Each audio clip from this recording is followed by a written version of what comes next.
এই তেলের যা দাম, যারে তেল ভরার গাড়ি ক্ষমতা নাই রকির।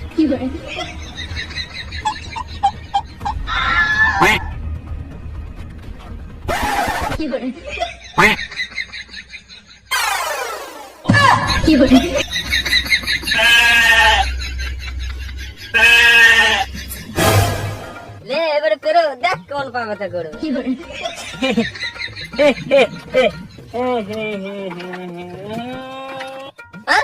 পা ব্যথা করলো না? আমার মুতো কেন? ও আমার মুতো না, মুতো না, এই মুতের উপরে পেরিয়ে দেখতে চাই যে পা ব্যথা করে কি করে না। বেশ বেশ